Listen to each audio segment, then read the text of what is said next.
হাসিনার পরিবার আর তার পলায় যাওয়া আওয়ামী লীগারদের উপরে কি নাইমে আসতেছে, এটা আওয়ামী লীগ আর আওয়ামী লীগের নেতা কর্মীরা হাসিনা কল্পনাও করতে পারতেছে না। আওয়ামী লীগের কর্মীরা যারা ফাল পেতেছে, আপনাদের বলি ভালো হইয়া যান, অযথাই নিজের বিপদ ডেকে আনিচ্ছেন। আমরা দয়া কইরা, একদম দয়া কইরা, মায়া কইরা প্রাপ্যটা দেইনি, ফাল পাইরেন না। আমি প্রত্যেকটা অঞ্চলে আওয়ামী লীগের কর্মীদের গণ ক্ষমা চাওয়ার আহ্বান জানাইতেছি। পাড়ায় পাড়ায় এদের ধৈর্য তওবা করাইবেন, মসজিদে মন্দিরে সমাজের সামনে হাত জোর কইরা মাপ চাইবে, কইবে আমার ভুল হইছে, মাপ কইরা দেন, আর কখনো করব না। তাইলে এদের তরপানি কমবে। এদের কোথায় পাবেন? আমরা একটা ওয়েবসাইটের কাজ করেছি, চলিচ্ছে, ওইটায় হাসিনার ফ্যাসিবাদের সকল সহযোগীর আমলনামা থাকবে।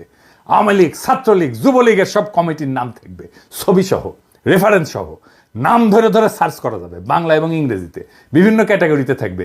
এমপি, দামি নির্বাচনের এমপি, সকল কমিটির সদস্য, সকল ব্যবসায়ী, সাংবাদিক, শিক্ষক, ডাক্তার, কৃষিবিদ, আমলা, পুলিশ, যারা যারা এই ফ্যাসিবাদের দোষর ছিল, সবার নাম।